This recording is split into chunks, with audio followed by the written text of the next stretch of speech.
Olá a todos e a todas. É com enorme prazer que me junto a vós, ainda que de uma forma virtual, diretamente aqui da Universidade de Coimbra.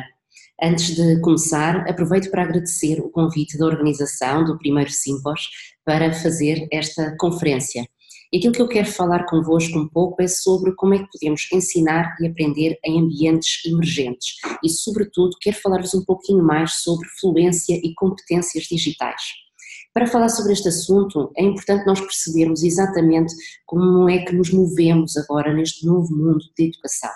Nós, na verdade, temos nas nossas salas de aulas temos um novo perfil de estudantes, temos novos espaços de aprendizagem que podem ser reais, virtuais, podem ser híbridos e nestes novos ambientes de aprendizagem, ambientes emergentes, nós temos que ter plena consciência de que é necessário desenvolvermos novos mecanismos de aprendizagem que sejam inovadores, que sejam sustentáveis, que sejam sobretudo motivantes e profícuos para a aprendizagem dos nossos estudantes. Nesse sentido, é por isso é que é tão importante nós falarmos sobre fluência digital. Nós estamos muito habituados a utilizar o termo de competências digitais, de literacia digital, mas há também que acrescentar aqui esta ideia de fluência digital, no sentido em que nós sejamos, falo dos nossos estudantes, falo de nós próprios enquanto docentes, que saibamos não só utilizar tecnologias digitais para desenvolver as nossas estratégias de ensino e de aprendizagem, mas que saibamos utilizá-las de uma forma efetivamente fluente, ou seja, sabermos o que utilizar, quando utilizar, porquê utilizar e de forma a atingirmos da melhor maneira os nossos objetivos. É nesse sentido que por isso se torna tão importante nós pensarmos nas tecnologias digitais na educação e de que forma é que nós podemos utilizá-las para desenvolvermos ecossistemas digitais de aprendizagem, ou seja, ambientes ecológicos, híbridos, diversificados, férteis, dinâmicos, mas onde as aprendizagens se configuram de uma forma cada vez mais completa e, sobretudo, que contribuam até para ajudar os nossos estudantes a desenvolver aquilo que alguns autores apelidam de competências emancipadoras, ou seja, não só desenvolvermos conhecimentos, mas sabermos como utilizá-los no nosso cotidiano, fora dos muros da sala de aula. E para nós docentes, muitas vezes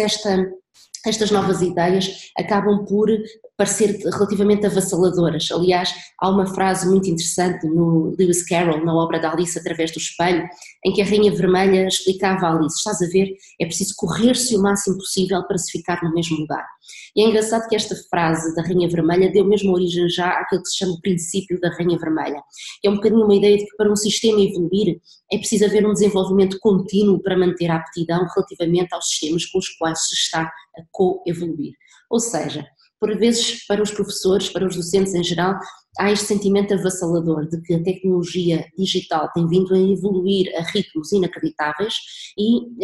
para aqueles que até sentem mais dificuldades em as utilizar, muitas vezes sentem que são completamente ultrapassados por essa mesma rápida evolução das tecnologias e nesse sentido parece que nunca se consegue acompanhar efetivamente os desenvolvimentos destes tempos modernos e profundamente rápidos e na verdade nós acabamos por sentir que vivemos numa fase em que tudo muda, está sempre em constante adaptação, mutação, evolução e os nossos próprios estudantes acabam por ser, na realidade, aquilo que se pode chamar de nómades digitais. Vários autores já utilizam este termo, ou seja, são pessoas que se movimentam de uma forma muito fluida, através de espaços híbridos, em busca de interações e de relações muito variadas, e são experiências, normalmente até elas fugazes. E há que fazer com que essas experiências, ainda que breves, consigam efetivamente contribuir para que as aprendizagens se tornem relevantes e tenham um resultado prático depois na vida futura dos nossos estudantes. E é por isso é que mais vale nós por vezes pensarmos na tecnologia digital como um apoio que contribui para nós criarmos então esses tais ambientes férteis, ambientes ecológicos, ou seja, são ambientes em que nós formamos uma comunidade de interesses, uma comunidade prática quase, se assim quisermos chamar, e nessa comunidade nós vamos interagindo, todos os participantes vão interagindo, ou seja, docentes, estudantes, trabalham em conjunto, adaptam-se, moldam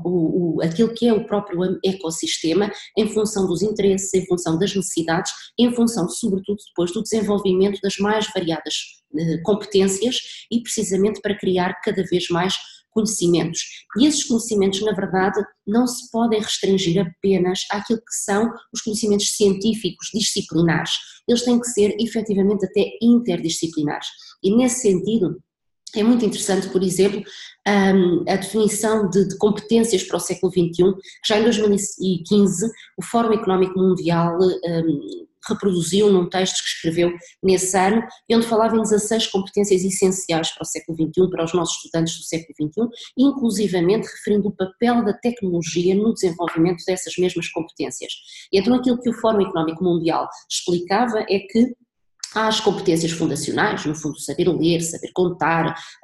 ter literacia científica, informática, financeira ou cultural, mas também, e aí sim mais complexa a sua aprendizagem, o seu desenvolvimento, outras competências de ordem superior, como por exemplo o pensamento crítico, a curiosidade, a capacidade de comunicação, de colaboração, de adaptação, de espírito de liderança até, enfim, são 16 competências que na realidade devem ser todas elas interdisciplinares e que em qualquer das nossas aulas nós devemos ajudar os nossos estudantes a desenvolvê-las. E que são essas competências aquelas que, por exemplo, depois os empregadores vão buscar quando fazem uma entrevista de emprego. E portanto, a tecnologia aí, onde é que ela vai ajudar? Ela vai contribuir para que nós possamos ajudar os nossos estudantes a trabalhar de uma forma colaborativa, por exemplo, quando falamos até de ambientes digitais e virtuais de aprendizagem, que aprendam a selecionar a informação que encontram hoje online e que há tanta informação disponível e é preciso precisamente saber ter um espírito crítico sobre essa mesma informação e utilizá-la da melhor forma.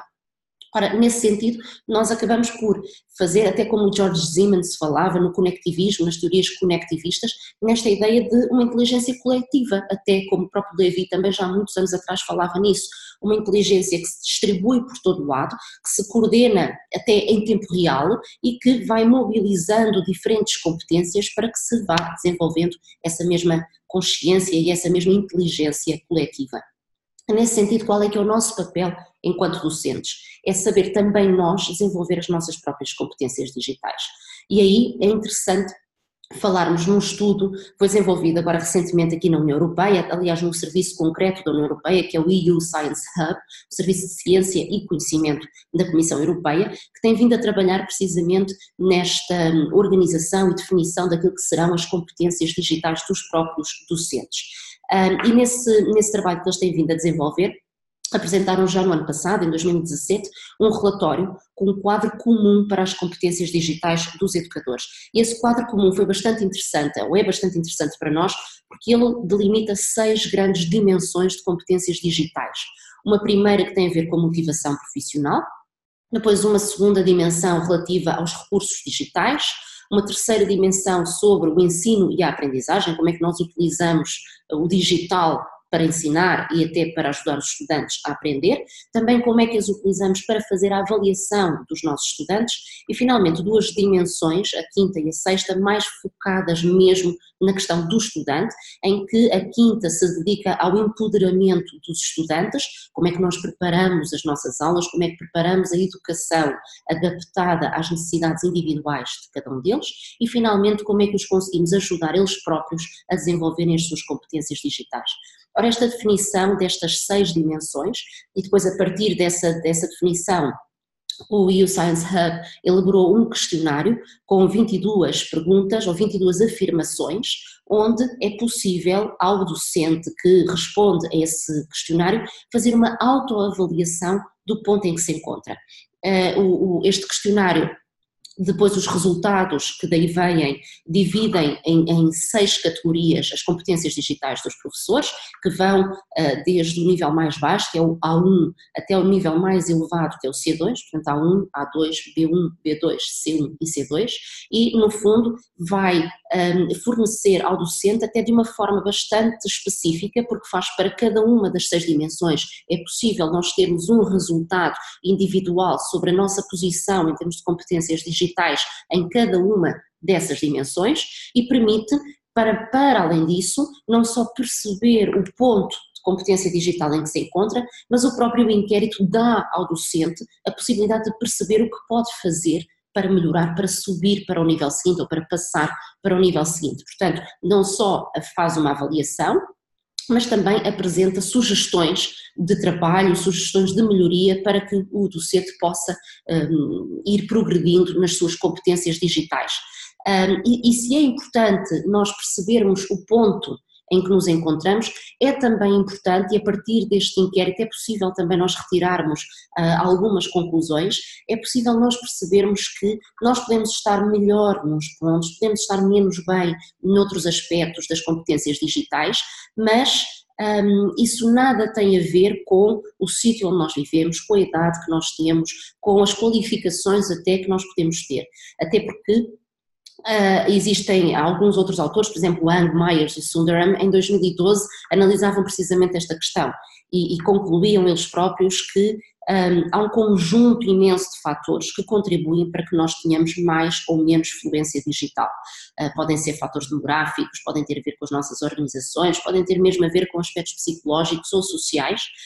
e a questão da idade, por exemplo, que é muitas vezes apontada como um fator inibidor de competência digital, e com certeza muitos docentes já terão dito, ou já vós próprios já terão ouvido, que já sou muito velho para aprender, já não consigo acompanhar os meus estudantes, já não tenho idade para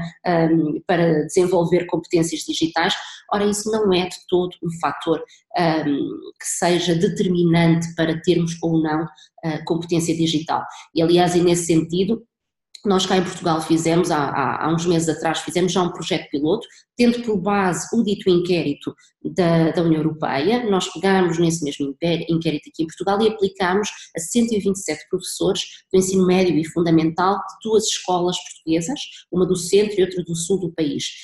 Todos os participantes, as suas idades variavam entre os 30 e poucos anos de idade e os 60 e poucos anos, portanto tivemos aqui uma amostra relativamente variada, e a conclusão a que chegámos foi que, efetivamente, apesar de nós percebermos que há um ligeiro decréscimo na competência digital à medida que aumenta a idade do docente, mas ele é tão pequenino que na realidade não tem sequer validade estatística. Agora, a conclusão a que nós chegamos é que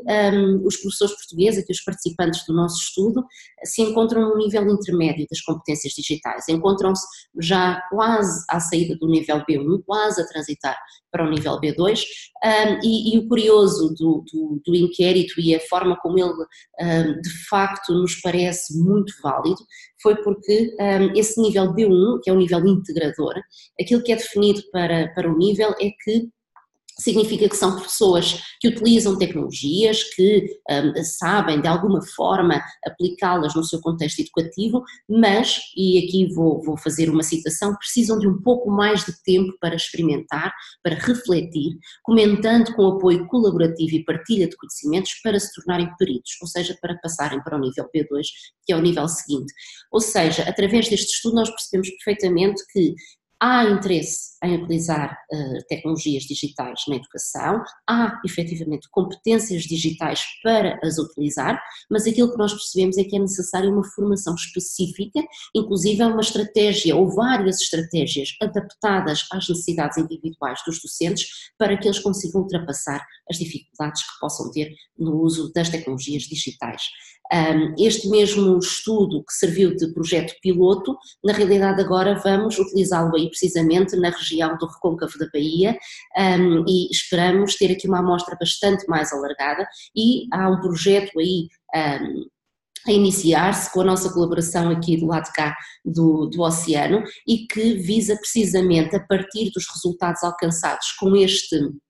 este inquérito, criar estratégias e criar uma formação específica para nós desenvolvermos as competências digitais e para conseguirmos que os professores se sintam efetivos, fluentes digitais. Mas, na verdade, também do lado dos nossos próprios estudantes, eles não são assim tão fluentes digitais quanto à partida nós podemos pensar, por acharmos que eles já nasceram numa época digital, já são nativos digitais, como o Pransky lhes chamava, mas na verdade aquilo que nós verificamos também um pouco de diferentes estudos que vão sendo realizados é que os estudantes são competentes a nível do uso das tecnologias digitais, mas sobretudo são usos sociais. Então aí o papel do docente a auxiliar os estudantes, a colaborar com os seus estudantes no desenvolvimento destas mesmas competências, mas adaptadas à educação, é fundamental para que efetivamente eles consigam transpor essa, não direi barreira, mas esse pequeno muro entre aquilo que é a utilização digital em termos sociais e aquilo que vai ser a utilização dela em termos educativos e efetivamente para melhorar as suas próprias aprendizagens, melhorar, desenvolver os seus conhecimentos, para que depois, fora da escola, possam rentabilizar esses mesmos conhecimentos. Ou seja, voltamos à questão das aprendizagens colaborativas, voltamos à questão dos ecossistemas digitais, em que uns e outros docentes e estudantes trabalham de forma colaborativa, trabalham num verdadeiro ecossistema de aprendizagem, onde, na verdade, o aprender e o aprender fazendo se vão complementar, num processo construtivista, num processo ecológico de qualidade, em que os conhecimentos do cotidiano são transpostos para o ambiente escolar e o próprio professor auxilia os seus estudantes a aprender de uma forma até mesmo mais estimulante e mesmo até disruptiva. Ou seja, aqui vamos ensinar, vamos aprender em verdadeiros ambientes digitais, onde as nossas competências, a nossa fluência digital vai sendo ampliada, vai sendo melhorada e vamos trabalhando em conjunto, efetivamente, para desenvolver, sobretudo, aquilo que o Fórum Económico Mundial apelidava então das competências para o século XXI. Bom, muito obrigada a todos por me terem ouvido, foi um gosto, até à próxima.